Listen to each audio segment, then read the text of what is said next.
Well, this is only the second time I've ever done a book review on here, really. I talked about dystopian fiction once as a whole, highlighted a couple books, and then there was this book on anxiety that I talked about specifically, and that's been it.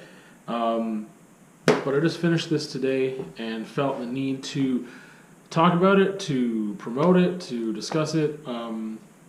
Yeah, it's really, really fantastical and good. So far, I don't think I've really talked about anything that's been bad. Like, I've never reviewed a thing and been like, "Oh, this is like horrible," because it's not that kind of review that I do. I want to share stuff that's like super fantastic and great. And yeah, this definitely fits that description. So it is a love song, a death rattle, a battle cry by, I'm just gonna say Guante, but I mean that's not his name, it's his nickname. But that's how you can find most of his work online. If you type that in, then you usually find his stuff. So, starting things off, I guess I was first introduced to him and his art through Button Poetry's YouTube channel. So, there was a piece that he had featured on there called 10 Responses to the Phrase Man Up, and it blew me away. It was just fantastic. It didn't blow me away in the sense that, wow, this is like new ideas I've never been exposed to. But he was just saying this stuff that I didn't really feel many people were saying. And it really spoke to me because this is something that I don't want to say been struggling with, but the concepts, the things he's talked about are things that not many people talk about, and something that I've talked about with family and friends, well, more so friends than family, or had discussions about with people in educational circles and university and things like that. And partners and stuff too. But it was just like, wow, someone else is saying this in a way. I can share this with students. I can share this with other people, whatever. It was just done in this beautiful way that was somewhat, at times, humorous, definitely strong, slightly aggressive, and it was short, and it was animated, and it was somebody speaking and doing slam poetry, or if you want to call it spoken word. I usually reference it as spoken word, but I mean, it was just this powerful piece. It's only a couple minutes long, and it just encapsulated my feelings so well, talking about things like masculinity and things that the pressures that I think can be put on men, the gender roles, traditional gender roles, and things like that, and trying to break free of those things, and saying, it's a comment on language as well. Like, it's so rich with different things that I find so important to talk about and discuss, and it's done in this compact way that's so listenable. So I would say right off the bat, like I will have a link at the end of the video, a thumbnail link that you can click on. If you're listening to the podcast, then I'll have a link in the description of the podcast as well. But it is an amazing piece, and that was my first introduction to him, was that piece, 10 Responses to the Phrase Man Up, which I can't say enough good things about. It's just phenomenal, and if there's anything you ever take away from this at all, you don't go buy the book and you don't borrow it, or you don't look into it, like, at least go watch that, because it's hella smart, funny, important, strong, beautiful art. Anyway, that was my introduction to just like to him as a person. And every once in a while I saw like, there's this other poem that they featured. At some point I followed his social media, and I saw on Facebook like, there's another poem here and there, like, and I started to check out these other pieces, and there was some just amazing stuff there too. It was really great. It never hit me quite on the same level, just because the topics weren't exactly the same, where I felt like, man, this is one thing that I want to share with everybody. That first poem that I mentioned. But they're still, great work. So at some point, I noticed that Button Poetry was assisting in the publication of this book, and so I was like, wow, like I need that, like that would be fantastic, and I wonder what else is in there that I didn't get to see, that wasn't made into a video that's on YouTube that I looked at. And it said that it was poems, lyrics, and essays. And I was like, okay, well, I know that I'm going to be getting things from this book that I'm not going to be getting from the videos, so I definitely want it. So I bought it. I started reading it a couple months ago, and it's been really great. Um, I sometimes I get into someone very, very slow, despite how powerful my introduction to them is, and this is a case of that. It's not the same where like back in the day when I didn't have access to all the music in the world, and I did, my hard-earned money went to a CD, and I listened to that CD over and over and over again, and it grew on me, even though maybe now I don't give things enough of a chance sometimes, which is like good and bad, I think. It's not like a slow burn type thing like that. Like this was a super powerful impact immediately, but for some reason, there's just sometimes it takes me a while to like do more research on the person and find more of their stuff. Because at some point I found out, and probably a year ago, that he is a musician as well. That it's not just spoken word that he performs, but he records music as a hip hop artist. And I like bookmarked, I think it was the Bandcamp or another page of his, and I just never went back to it. I still haven't gone back to it. But it's there, and I want to get to it, and I just haven't yet. So anyway, the book says it has lyrics as well, and that's why I was bringing this up. But yeah, I lost my train of thought. What a surprise, John. I will say right off the hop that, like I said, it says poems, lyrics, and essays, and I was excited for it. I haven't listened to any of the music, and I chose very specifically to not read any of the lyrics. I actually started to, and then made a decision not to because I wasn't enjoying reading them. And it's nothing to do with his lyrics or anything like that, but it's just, I don't know what it is, but just reading lyrics without the music accompanying it is weird to me. It's just a weird format. I don't know. I just don't get it. For me, it doesn't compute. I don't know why I said I don't get it. It just, I don't know, it's not the same. Like the spoken word pieces were poems, but they were meant to be performed, I would say. And it has more of a poetry feel to it, though. It has a poetic feel to it. It's still not constructed in like a traditional poem, like format or structure or whatever. It still has a flow to it that I know it gets rhythmic, but it's just not the same as looking at song lyrics. I don't know what it is, but it gives me this mental block where it's really difficult for me to enjoy, to really take in. So unless it's with the music, some people's lyrics though, very few and far between. But sometimes the way that they're formatted and whatever, it works out just fine. That I can read it like poetry. So yeah, I don't know, but I will say I skipped the lyrical part of this. But I would say it's not even half of the book. I got through a vast majority of this, even though I skipped the lyrics. The poetry in there, like I said, is my understanding and my memory is that it's meant to be, performed. And there are pieces in there that I watched, like 10 responses to the phrase "man up," is in there as well. But yeah, they're just beautiful poems. The essays that are in there are great too. I will kind of talk about everything as a whole, and I don't want to break it down piece by piece or anything. But I would say if you value social justice, if you value personal growth, process, self-reflection, community, activism, if you rally against things, even if it's just internally, rally against things such as homophobia, transphobia, racism, sexism, those types of things, then I would say this is a phenomenal read for you. It doesn't ever feel like a humble brag. It just feels humble. And it's sometimes aggressive, but at the same time it's so open and honest about not having all the answers, but creating discussion. I think that's really important.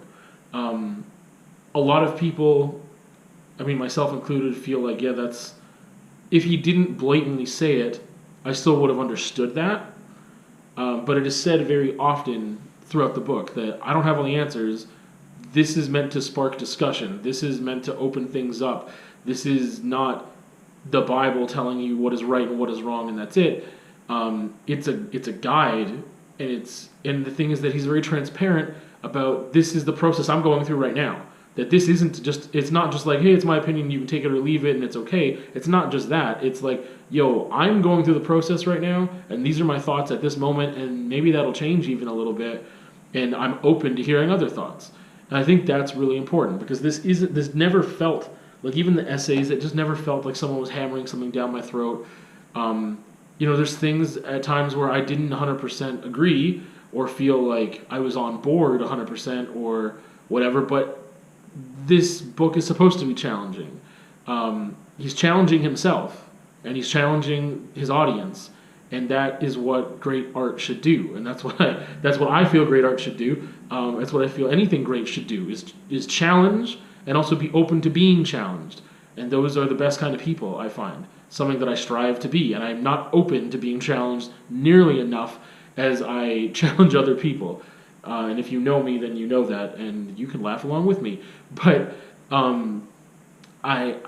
this was just amazing in so many aspects. Like it does so much, and like I said, there's specific pieces about masculinity and how to maybe ask yourself certain questions about things, and there's pieces about feminism. A lot of this is politically charged. Like the lens that he's looking through at himself and his community is very political. And when I mean political, I mean in a way of like looking at things through a social justice lens, not political from like certain specific parties and things like that, and getting into like what I would say is boring stuff. But I mean, this stuff is important. This is strong material presented in an easy to digest manner that, like, it's not a small book by any means, but it's done in small pieces. Like these pieces are short. I don't think there was anything over 4 pages long or even 3 pages long, except for maybe the very last thing, which was him interviewing himself. But most things were like, this is a short essay. It's like a page and a half. The poems, I don't think there was anything over 2 pages at all. It was just, a lot of it at times can get repetitive, but at the same time not. I really enjoyed how he broke it down into sections in the essays as well. He's saying, hey, this is just a section of essays responding to race, and this is like some stuff responding to feminism. And so there might be 4 or 5 essays in that topic, and then we move on to something else. Even though they're all on the same topic, they're different enough. My thing is like, this is a really good book, at least the way that I like to consume things. I'm reading a couple different things on the go. I never read the same type of book at once. Like, I'm not reading 2 novels at the same time. I've got like 1 novel, 1 book of short stories, this weird thing I don't even know how to express by Matthew Good that's just a convoluted mess. I don't know what to categorize that as. Like, and then like having like short fiction, or no, I already said short stories, but whatever. Like poems and stuff. Like I usually have a collection of poetry on the go as well now. And so like I can have these different things. And this is something, like I said, I've been reading for months, because at first I started very slow. I read like 1 poem and I closed it. And the next day I read another one. And I was like, oh wow, that's like really great. But then towards the end, what happens with me whenever I read anything is that I get excited about finishing something, because that just does something for me to just like finish something, that I started accelerating my reading. And because I was doing that, I probably didn't take these things in as much as I could have on a deeper level, like when I started. Also, the essays are at the end, and when I started reading them almost in sections rather than piece by piece, and that's not necessarily a bad thing. But like I said, maybe you'll burn through this thing, but I think like it's definitely, and maybe you're a person who revisits things a lot, so it's fine. I mean, however way you consume it, that's fantastic. But I definitely think that for most people, reading it, like the fact that these are very short pieces is great, because you can digest it how you want it. Nothing's unfinished. I don't know. That just plays with how I like to consume things. But it's, like I said, similar themes repeat throughout, but it doesn't feel repetitive necessarily. I think I'm contradicting something I said earlier. It always brings a different angle in. I mean, you talk about feminism in 5 different essays back to back to back to back. I mean, that's not like the legit number. I don't remember how many are in there, but they're at different angles. And some things mirror things that he was talking about earlier. Everything is kind of connected, and in a sense that, despite the fact that a lot of this is his ideas on how communities, or how you can be a part of a community that is progressive and helpful, like some of it is like saying like this is almost like an instructional piece telling you If you want to actually make a difference, this is how you can do it. It's still humble, it's still open, and it is still really about saying, hey, this is what I found works for me, and I'm just sharing that, and I'm still in the process. Like, again, this thing is so much about process and personal growth, and I think that really comes through. It doesn't seem preachy to me ever. Like, this is just, I don't know, this is just so, I don't know how to explain his expression. Like I said, I think my favorite parts were like the artistic portions, which would be like the poetry, because it's rich with imagery and other things that are just colored so beautifully. Whereas the essays are so informative and they can spark ideas differently than the poetry can to me. But it's all important stuff. Like, some of it is just, sparking my creative juices and wanting to get me to write more and stuff like that. Other parts of it are very much almost a call to action. But not, it's not cheesy, it's not corny, it's not preachy. I really don't feel like any of that at all. Like I said, it challenged me, and that's what it should be doing. And it was also open to being challenged. Like, he is open to being challenged. He expresses that many times, and I believe the sincerity of it. Like I said, there's so many things in there that I felt like I do need to take a look at myself sometimes, more often, and this helped me do that. Like, this is a collection of I can't remember exactly the amount of years worth of material in here, but it was a couple of years, more than a couple of years, I believe. And I'm really looking forward to another volume or another collection of his work. I just can't say enough good things, and I'm running out of steam here as to how to really express my appreciation for Guante and his collection here. I've never read anything like it before. Like, I've read collections of poems before, but this is different. This has like these essays in it too, and like I said, the lyrics are in there as well. You could lump that in with the poetry, maybe. I don't, but it's just this whole other thing. Like, it's not like, I'm looking through the eyes of the author as he's on a journey of self-discovery. Like, that's not what it's like, and those things are important. I shouldn't say it in like this mocking tone. It's just the fact that it's a stereotypical thing, but it's also something that is really important that I love about classical literature a lot of the time. Those things are important. Those stories are important, and they do help me as the like reader to examine myself. But this isn't like that. You can see his process. You can see how he is challenging himself. It is a little more explicit and blatant as to him saying, I am open to challenge, I am trying to work through this, these are my thoughts and ideas, and continually giving gratitude and respect to others as well. Sometimes, like, I don't know, it expresses things in a way that other people have expressed that sometimes would have made me roll my eyes. There's just things that some people say in the way that they say them, and you hear them so many times that it's not that it loses meaning, but the meaning isn't, like, the meaning's a little lost, or I'm not hearing it. They could be saying something amazing and I'm just not hearing it because of the way that they present it. Anyway, I think this is expressed beautifully, put together beautifully. I mean, it feels good, it looks good, everything about it. I mean, I can't say enough good things about it or the work that Guante does. I would definitely check him out, his spoken word pieces, check out the book, just follow him on social media.